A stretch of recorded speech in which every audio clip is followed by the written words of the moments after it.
Boy, I know it's been over for a while. You know I'm not the kind of girl who cries for a long time. But I think it's okay if I still think about you once or twice. To tell the truth, you might have crossed my mind. Don't feel so flattered about it.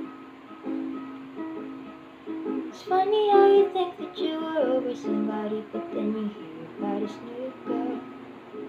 And then you're looking in the mirror, second guessing everything. Why does this feeling? I just wanna help. Honey, I swear my self-esteem has nothing to do about it. But I think I'm going crazy, you might as well shout it out. If I'm being honest, I get jealous, I can't help it, I can't help it over one